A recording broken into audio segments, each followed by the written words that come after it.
The first speaker will be talking about brand tracking. This morning we had also a few examples, so at least you will be able to match them and to see where the future will be. I'm glad to introduce to you Rosie Hawkins from TNS.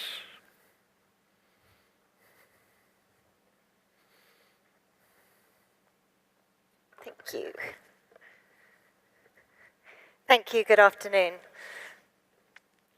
I'm going to talk about the way that brands can create real competitive advantage by tearing up the rule book on tracking. So why do I think this is so important? Brands have got it tough at the moment. Long gone are the days where brand marketing was at the center of everything, controlling the flow of messages and information and shaping people's desires.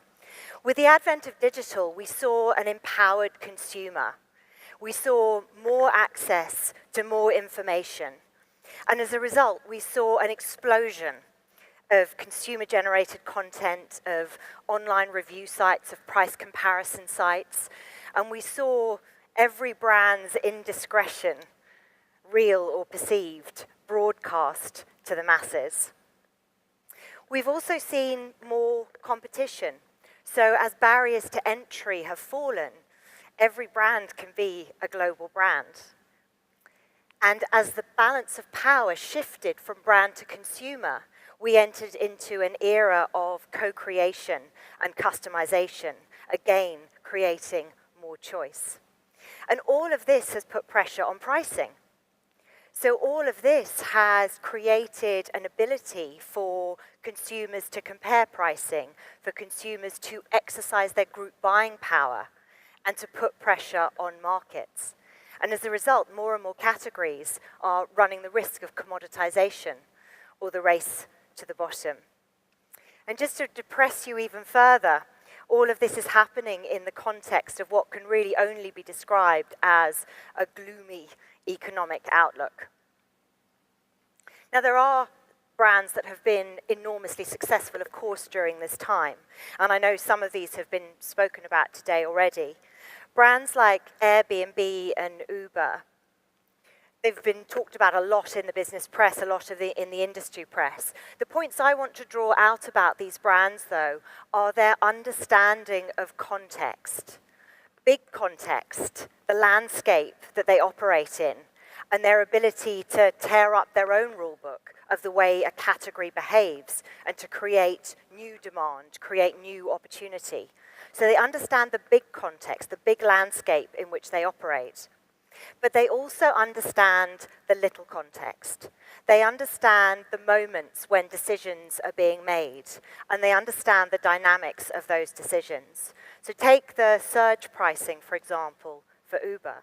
They know that they can manipulate their pricing according to demand. How valuable is that service to you in that particular moment? And it's not just those newer brands that have benefited from this idea of context.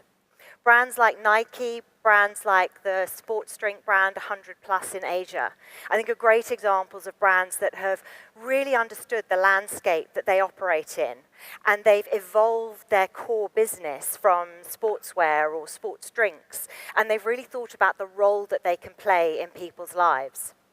For Nike, changing the way that we exercise. For 100+, helping us to make healthier life choices.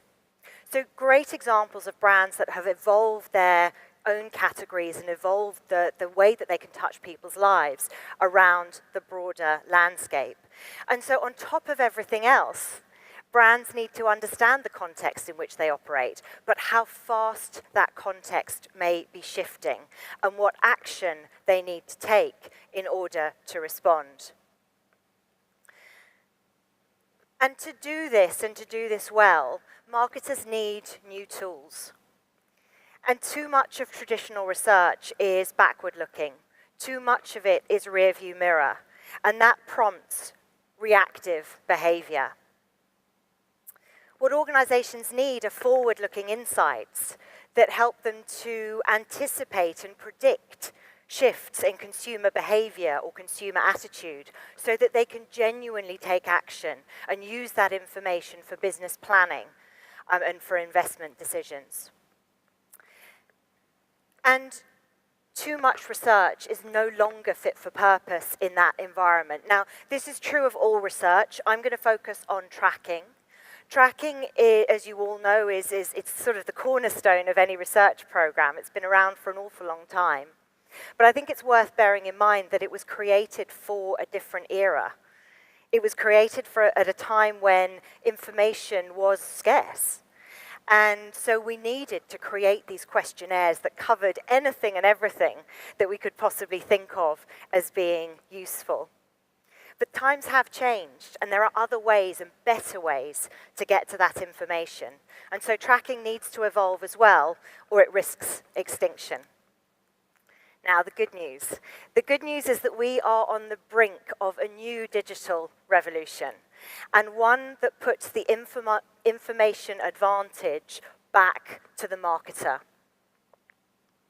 What we have now is the ability to use new information to predict, to anticipate shifts in consumer behavior and attitude. And we can use technologies like mobile technologies to get us into the moment, to get us closer to those contexts, the moment of decision making, to better understand what's going on and to provide an additional layer of information. Okay, so what are we doing about it? We have created a completely new tracking architecture. It's built around a predictive spine, but this doesn't come from survey data. This comes from social and search data only. And it works. We've done this now in a number of categories with a number of clients. We have looked at high interest and low interest categories, so the sort of thing that might affect the volume of social media content that you have to work with. It might affect the amount of search that goes on for that category. So we've done it in high, we've done it in low interest categories. We've done it, as you can see here, in short cycle products, consumer packaged goods, and we've done it in long cycle products like automotive. And we can incredibly accurately predict brand equity metrics that would traditionally be captured through survey data. So it works. What is really compelling about this approach, though, is the ability to predict. So if you think about what would typically happen, so say your brand equity was 10 in week 6, you would typically find out in 2 or 3 weeks' time that your brand equity was 10 2 or 3 weeks ago.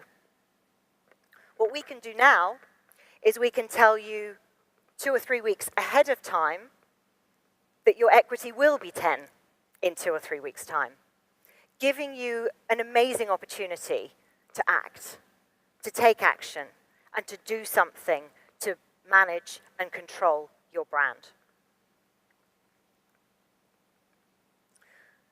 What this information also gives us, as well as the predicted equity metrics or sales metrics, is a wealth of information that can be used for other purposes. Now, this is a complex process. I'm not saying we just sort of grab a few tweets and then create all of these wonderful models. There is, as you can imagine, an extensive effort in terms of data collection, cleaning, categorization, modeling that goes into this. But once it's in place, we have an incredibly efficient model that continues to learn and continues to run. And that same information can then be pointed at specific questions or to answer specific questions. So for example, we might use that same social media data to look at a product launch or a campaign launch. Again, delivering results faster than we can typically do with traditional research. Now, what does this mean for survey research? Does it mean it goes away? It doesn't go away. We still do need survey research to validate our social and search models. So very trimmed down, very short surveys to validate our models. And of course, there are all sorts of questions. And if you saw the gut check presentation just before me, if you stay for Zappi's presentation tomorrow, there are all sorts of situations where you need a quick survey to answer a question. So say your predictive tracking has shown that your equity is likely to take a dip in 2 or 3 weeks' time. That's when you want to launch a purposeful survey to understand exactly what's happening, who's it happening amongst, and what are you going to do about it. So there continues to be a role for survey. But what this enables us to do, once we're free of the big, long, cumbersome tracking surveys, is it enables us to benefit from survey research in different ways. And one of these is using mobile. So one of the things that we've seen with a short mobile survey is that by getting closer to a decision-making, a point in time, to making a decision, making a purchase, whatever that might be, by getting closer to that decision, we get a better understanding of what actually goes on in that situation, not surprising in itself. But this is particularly important in categories where choices are quite frequent, perhaps quite mundane, perhaps quite automatic. So instead of somebody sitting at home, filling in a survey, recreating a generic experience, they're telling you exactly what they've done or exactly what they did. And so what we see is a much greater degree of accuracy. Lots of numbers on this chart, I know. I had to have one. I am a researcher after all. This just compares industry data from the beverages category with a traditional online survey and with mobile. Now, it's not perfect, but if you just look at the R-squareds over on the right-hand side of that chart, you can see that we got a much better degree of accuracy, 0.88 versus 0.49 for the survey research. There's a number of different things going on here. Partly we're getting closer to the moment, so we're collecting that information while it's fresh in people's minds.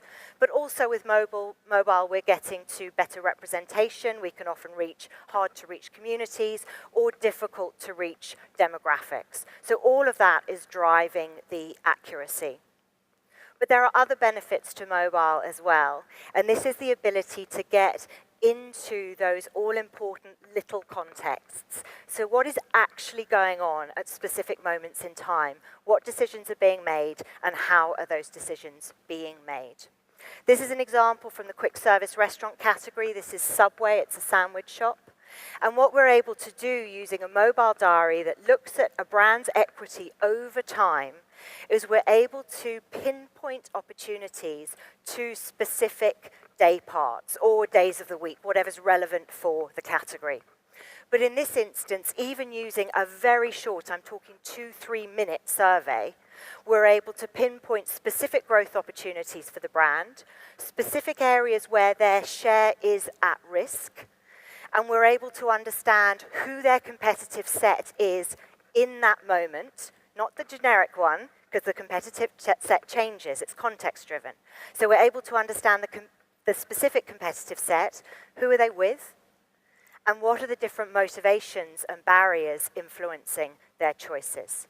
So this adds a whole layer of granularity that you couldn't previously get from a traditional survey. And that really completes our brand architecture. So it's built around the predictive spine, but then we're using other interventions, whether they're survey interventions or social media data or qualitative, but we're using other interventions to then explore what is going on in that particular moment. So a whole new way of doing tracking. It's turned on its head, and it makes it a far more iterative and valuable process for the client.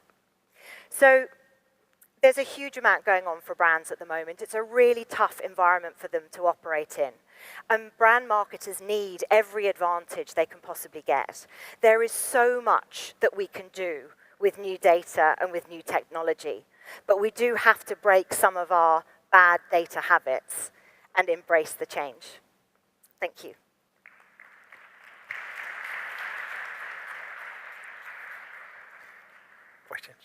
Questions? Please don't forget to mention your house as long as it's pie.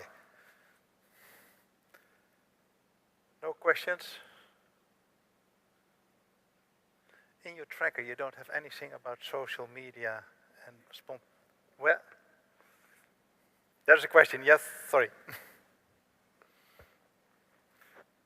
Please mention the house and your name. Hello, I'm Marike de Bruyne from Data, and my house is Alpha. My question is that have you also combined surveys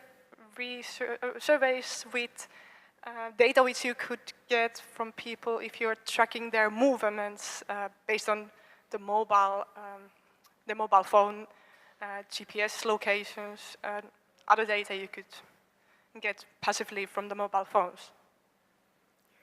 Okay, I'm not quite sure. The acoustics are quite difficult to understand here. So was the question, have we combined social media data from our panelists with survey data? Have you used passive location-based data based on mobile phones? Yeah, sorry, thank you. Yes, we have. There's a lot of the location-based data that we're capturing through our social media data at the moment doesn't provide the sort of specificity, perhaps, that we would want to at the moment. I think there are other ways that we're using that we're using passive data and geolocation data. So we're typically using that in other areas of research. I think for tracking, it's more about just using the wealth of social media and search data to sort of recreate survey metrics and then provide the detail around that. But yes, it's certainly something that we're exploring as well as part of this broader initiative. Over there, here, the mic, please.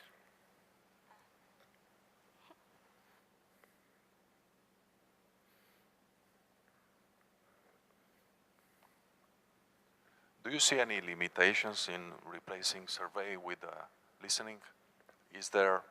Can it apply to all the categories in all type of markets, or there are some limitations? There are some limitations. We have now done, and there's a number of different components to what I've talked about. So the predictive spine, which is driven by social and search data, we've done now across a number of different categories: low, high interest, short cycle, long cycle. We've now done that in not a huge number of different languages, but in different languages, and very importantly, in markets where there is a different social media landscape. So, not just in the US, for example, where Twitter's very dominant, where Facebook's very dominant. So that is something that where there is social and search data that we can access is something that is very broadly applicable. Some of the other things, though, we've talked about, like the mobile data, and particularly delving into specific moments, that's a very sample-hungry approach. And so we are working with various different mobile sample partners in different markets. But we do find each market we go into, we have to figure out who's out there, figure out what sample's available, and whether it's sufficient or what it's sufficient to sustain. So there are elements that can only be done in certain markets. Mobile obviously can be done in a wide range of markets, and we're exploring use of SMS and IVR and all sorts of different technologies as well, so that we're not just working with smartphones. So there are different nuances by different countries, but we're certainly working towards this as being a global model. Thank you, Rosie. Thank you.